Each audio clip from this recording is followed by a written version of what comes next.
Welcome to the Earning Freedom Program. I'm really thrilled to introduce you to a phenomenal leader. He is my friend, the Arthur Duncan, who's just got the most extraordinary story that you're ever going to hear. And I don't want to tell his story for you. I just want to bring him along and let him share with us how he was able to overcome struggle to become a community leader that you are going to respect just as I do. The Arthur, thank you so much for taking this time out of your busy day to speak with us. My pleasure. My pleasure. Tell us a little bit about where you grew up and what kind of background you had. Well, I was born in Los Angeles, California. Grew up partly in South Central LA and in Buffalo, New York. When my mother was out in LA by herself, my father was in Vietnam, so she sent me back to Buffalo to be primarily being raised by my grandparents. So I spent the majority of my elementary school days going back and forth from LA to Buffalo. I did kindergarten in LA, first grade in Buffalo, second grade in LA, third. So back and forth, fifth through eighth in Buffalo. And then I went back out to LA for high school. And what kind of student were you in South Central LA or the inner cities of Buffalo, if that's where you were? Honor roll student, straight A's. I was so smart that everybody used to copy off my papers. So I got upset. So I used to write the wrong answer and then let them copy it. And then after they turn it in, then I erase it. And then I change the answer. So and then turn it in. So I was always very smart, but I found myself as I got, just socially kind of dumbing my smarts down. I wanted to fit in, so I didn't want to be the smart kid because back then being smart wasn't cool. And so how did that play out for you through school by trying to dumb it down? How was your experience going through school? Well, elementary school up until eighth grade. When I left Buffalo, like I was the eighth grade president. I graduated at eighth grade in Buffalo. I was the smart kid, but again, I wanted to play ball. I wanted to be a rapper, do all the things that the popular crowd did.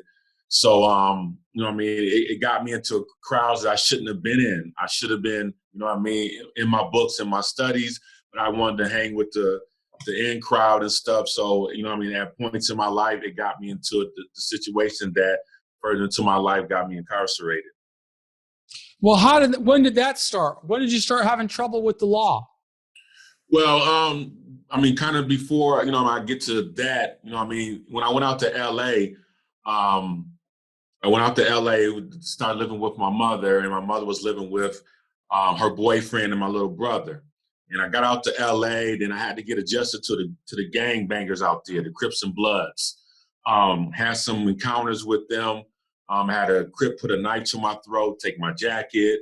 I lived in a Blood neighborhood, but I went to school with Crips. So I was constantly, fighting that dynamic, trying to stay out of trouble, talking my way out of different situations, telling guys like, I'm from New York, I didn't know what was going on. So while I was trying to adjust to that dynamic outside the home, inside the home, my stepfather began to smoke crack heavily, began to abuse my mother, steal from us, breaking out. I would come back from like basketball practice and the VCR be gone, TV be gone.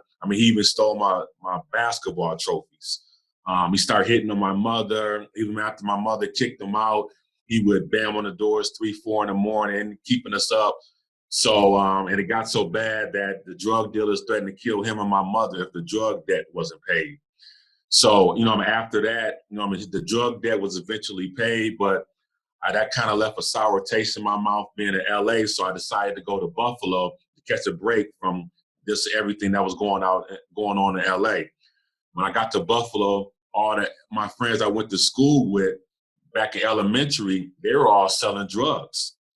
And so I told myself that I would never sell any drugs because of the detriment I went through in LA and all the stuff I went through because of drugs in LA. And also with, with the violence that's perpetrated by, with the drugs.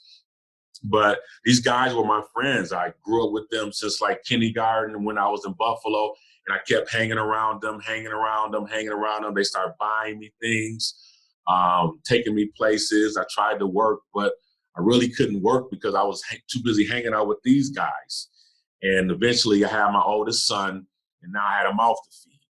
So I started to justify what I was doing. So I started off selling a little marijuana, and eventually I started selling crack. How old were you at that time? 22. I was 22. So you're 20, Go ahead. 22 years old when you start getting involved in the drug rackets. And how old are you when you finally? How long do you last before the authorities come after you? I was 30. I was 31 when I went to federal prison. And your sentence was how long? I got sentenced to 46 months, and with good time in the drug program, I wind up doing almost 3 years. So you started in Allenwood, is that right? Yep. Allenwood Federal Prison Camp. Yep. Tell us about the mindset you had when you first walked into the prison and what you were going to do with your life. When I first stepped into prison, I just felt like that, I had disappointed myself and every person ever in my life, and that I had basically made myself a modern day slave. And by my actions, that I risked it all for the monetary things in life, and basically it wasn't worth it. So I walked into prison with the mindset that, I was going to do my time, kind of stay out of trouble. And, coming home was going to give me a fresh start. I was lucky that my charge wasn't as severe as it could have been. The guy I caught my case with, when he cooperated, he didn't give them the full details, so it gave me a break. So I got to 46 months, and that was my time out, and I was going to do my time, and I was going to come home, with focus and ready to, change my life. So when you went in there, you had your own accountability logs of things that you were going to accomplish within that period of time that you were in prison. You said, this is what I'm going to achieve. That's what it sounds like to me, is that you had a real plan in there, and then it was just about executing that plan. Yeah, well, all the while, even when I was selling drugs, I grew up in a house where my grandfather was a pastor. And so all the while I knew I was wrong what I was doing. But I kept justifying what I was doing. But again, I knew I was wrong. So going to jail gave me a chance to break off, because I always would say I'm going to stop when I see this amount of money, or I'm going to stop at this period of time, but I would never stop. So jail gave me an opportunity to come home and start anew. My friends that I was running the streets with, they were still out there hustling. And so when I got home, got in the halfway house, they was ready to resume my old stumping grounds and my old things. And I decided I wasn't going that route. Well, what types of accomplishments were you able to do while you were still locked up? Nothing, no programming really. It was all about just getting myself together. I was a clerk in food service. I was working out and just getting my mind right. And, going to church a lot and just getting focused and being able to be strong enough, that getting myself together to be strong enough that when I came home, that I could separate myself from, my old friends and stuff, and be strong enough mentally not to get into my old habits. So it was basically more concentrating on myself and knowing what I'm going to do and not going to do. Again, when I was gone, none of my friends came to visit me, of course. And, and I was, it was basically, just me just getting myself together.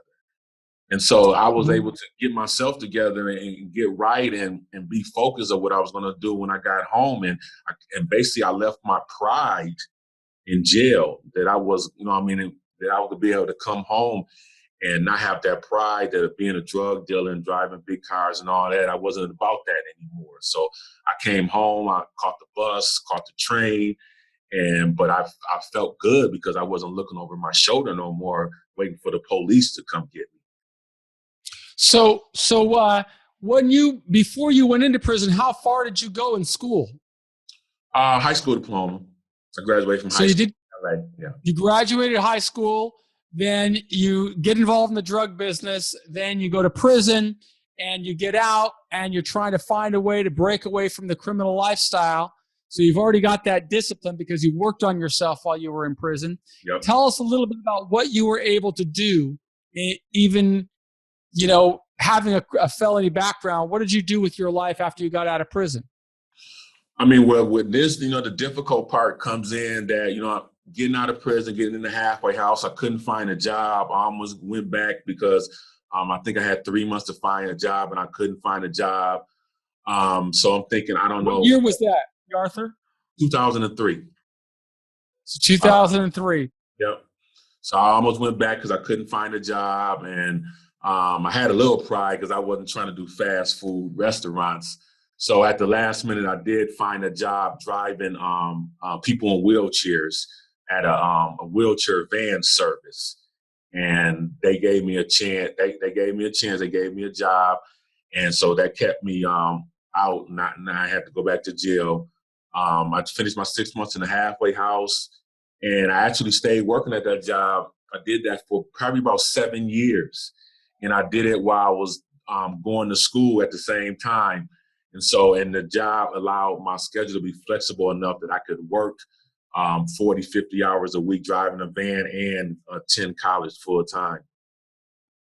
And did your discipline that you put on yourself in prison, how did that influence your academic studies? Were you able to, because you'd already gone through prison, do you feel that made you a better student? Oh, yeah, of course, because I was focused. I mean, I hate to use a cliche, but playtime was over. I got out of jail and I got married the year after I got out of jail. So I had a wife and 3 kids at the time. I'm working and I'm focused. I know what I have to do. I have to take care of my family. And so, yes, that definitely played a big part because, I wasn't all about, a lot of times people go to college, they want to play sports, they want to get into social activities and stuff. I was all about grades and doing the best I could and trying to just get through so I can, graduate and try to get a better job and help my family. Did you have an idea of what you were going to do after you finished college? Had no idea whatsoever when I enrolled in college. I just knew that I needed something to counteract this felony. So I was like, let me get some letters behind my name. Let me get a bachelor's, a master's, something just to kind of counteract this felony. So I enrolled into Erie Community College. I got close with a professor there. I had him for a couple of classes. He asked me what I wanted to do after I got my associates. And I told him I always wanted to be an attorney, but I didn't think I could. And he said, why not? And I said, well, I'm a convicted felon.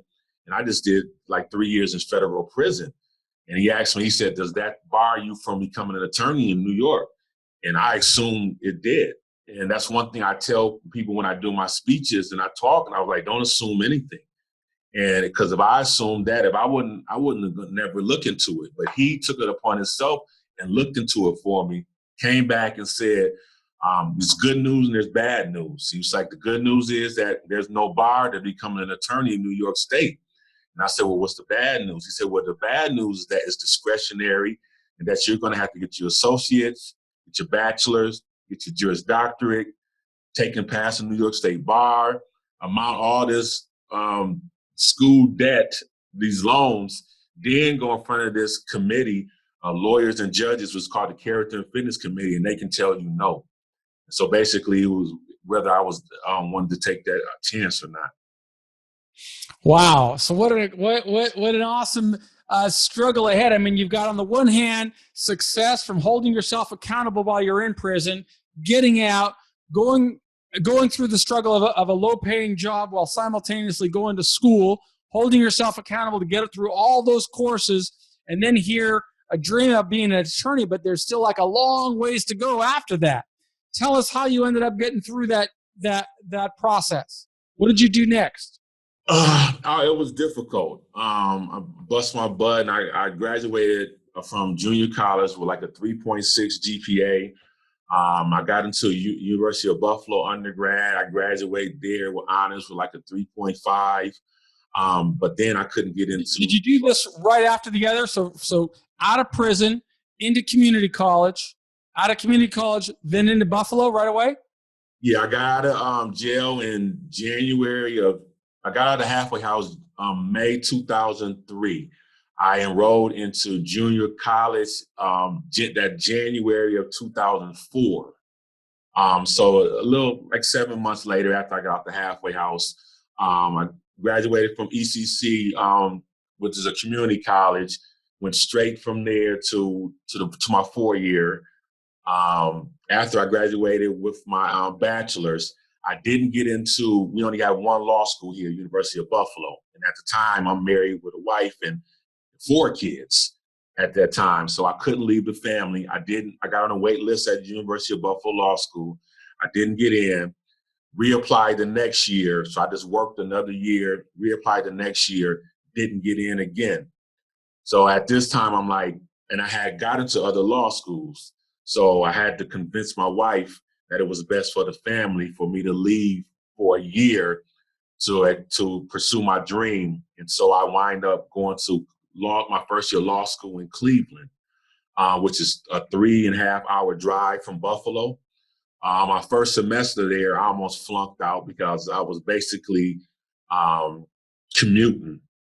I was driving back and forth like at least 5 or 6 times a week, not studying because I had to come home back to Buffalo to take care of my family. So first semester, I got 3 D's and 2 C's. So now I almost flunked out of law school. Second semester, I stopped coming home and I was able to, and I got 2 A's and 3 B's the second semester. And then I was able to transfer back to University of Buffalo Law School and then do my 2 years of law school, my 2 final years of law school here at home. That's a lot of commitment, brother. That's a lot of commitment and a lot of work. But God bless that worked out. But that wasn't the end of the journey. Just getting into law school was a big challenge. Took you several years. Also getting the credentials beforehand, then getting the JD. But that isn't enough. What else you got to do? Well, I had to pass the bar. First time I took the bar, I failed by 3 points. Primarily because I'm a terrible typer. And when I was taking the bar, people were typing away, and I started getting anxiety because I was plucking with one finger. So I failed the bar the first time by 3 points. Then they only give the bar twice a year, so I had to wait 6 months to take it again. I took it the second time and I passed it. While I was in law school, I was chief law clerk for the law department of the city of Buffalo. Once I passed the bar, I got hired as assistant corporation counsel. And part of my duties as assistant corporation counsel, as a civil litigation attorney, my job was to defend the city of Buffalo and all their departments in civil litigation, which includes the police department. So here you have a convicted felon who did 3 years in federal prison, now defending the police department as an attorney. So, I mean, that was big right there. It sure is big. That's the type of an amazing turnaround that I need to bring inside of the prisons, because so many people live with that same type of misperception that you had. You didn't even know as a felon you could become an attorney. But I love your advice that says, don't ever assume anything. Make yourself aware of opportunities and make the world aware of you. And, people are going to let you in. But I know that you said you passed the bar. You still had to get past the character and fitness committee. Tell us a little bit about what type of challenge you faced there. Well, the character and fitness committee, I put in my bar application. I had to disclose all my arrests and every time I've been arrested, which is probably about 10 times for various things from fighting to drugs. So I had to disclose everything. And when I went to the character and fitness committee, of course, I was very nervous. There were probably about 100 people in the room. And how they do it is one person is assigned to your file. And so I was pretty sure that my file would be on the bottom and I would be one of the last persons called. And of course, I was right. So I sat there for maybe 2 hours, and by the time they called my name, there had to be about 5 people left in the room. And so I went into the room with the guy, and I had rehearsed the answer for every question that I thought they would ask about every arrest. And the ironic part was he didn't ask me about none of my arrests. basically he told me that, I was the epitome of someone who had changed their life. And about by the time I got to the Character and Fitness Committee, I had been in, the legal arena for amount of time that I had interned for judges, formed relationship with politicians and my pastor and so on and so forth. So when I went to the Character and Fitness Committee, I had letters from 3 judges, letters from a prominent assemblywoman here in New York, a letter from my pastor. The person that was signed to my file, he had called my boss, corporation counsel for the city of Buffalo. So basically, he told me that, he had been doing this for a long time, and that he see I had changed my life, and that what I did was a long time ago. So when I graduated from law school, I graduated law school in 2012. And so I got released in prison in 2003. So basically over them 9 years, I had demonstrated that I had changed my life sufficiently that he was, he was voting in my favor to pass the kit for me to be admitted. But he also said that since I had a felony, that it had to go in front of the rest of the committee, and that he told me to go back in the room, that he would get back to me. So I went back in the room, and it was me and like 2 other people there waiting to go in front of the full committee. But instead of going in front of the full committee, he called me back into the room and said that I didn't have to go in front of the full committee, that they had okayed me and that I could go on home. Oh my God. So what were you thinking? What's going through your head as you're waiting there? Your whole future is just sitting in your hand because you invested so much time and energy, and now it's up to these other people to determine whether you've got the good character to be a lawyer. What's going on in your head? I was praying, hoping for the best, preparing for the worst. The guy behind me, he was telling the other guy how he was worried about a disorderly conduct that he got arrested for in law school. And I'm like, if this guy only knew what I'm sitting here worried about. So I was very nervous, but by the grace of God, they okayed me. And then you were a lawyer. Then you got your bar card, and that allowed you to practice law in the state of New York. Yep. Been practicing. I'm like almost 5 years now. I actually resigned from the city of Buffalo as assistant corporation counsel, and I opened up my own law firm. And now I'm practicing criminal law here in Buffalo, New York. Oh, that is awesome! Congratulations. What are you doing? Trials or federal law, state law? What kind of work are you doing? That's a 2-part question. I'm doing criminal law, trials and everything, but right now I'm only barred in New York State, so I can only do like New York State cases. But it's funny that you bring this up, because Wednesday I'm getting admitted to federal practice. Now catch this. In order to get admitted to federal practice, you have to petition in front of the federal court. Well, my petition is in front of the judge, my sentencing judge. And the attorney that defended me on my criminal case is my sponsoring attorney. So this is a total 360. So now I'm going back in front of the same judge that sentenced me to 46 months to be admitted to federal practice. And the attorney that defended me in my federal criminal case is now my sponsoring attorney. He's going to stand up in front of the court and petition the court to have me admitted into federal practice. And this is happening on Wednesday. Oh, I'm so happy for you, Arthur. This is just such an amazing story.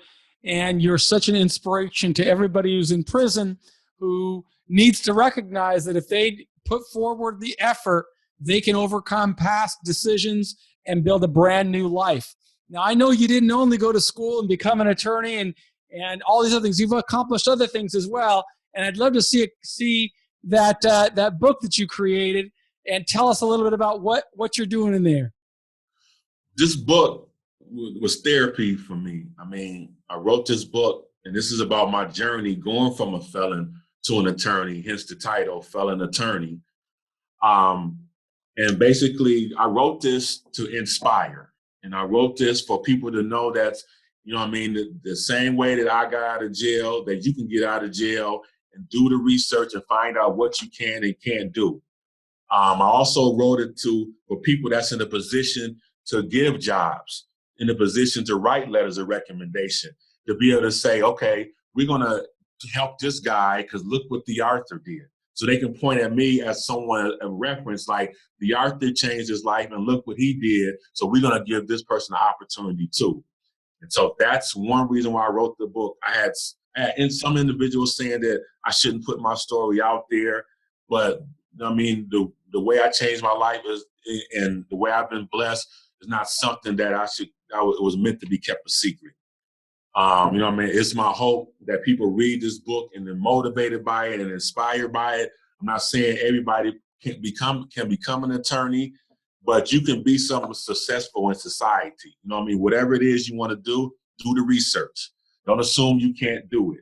I had some individuals become nurses with felonies because of my story.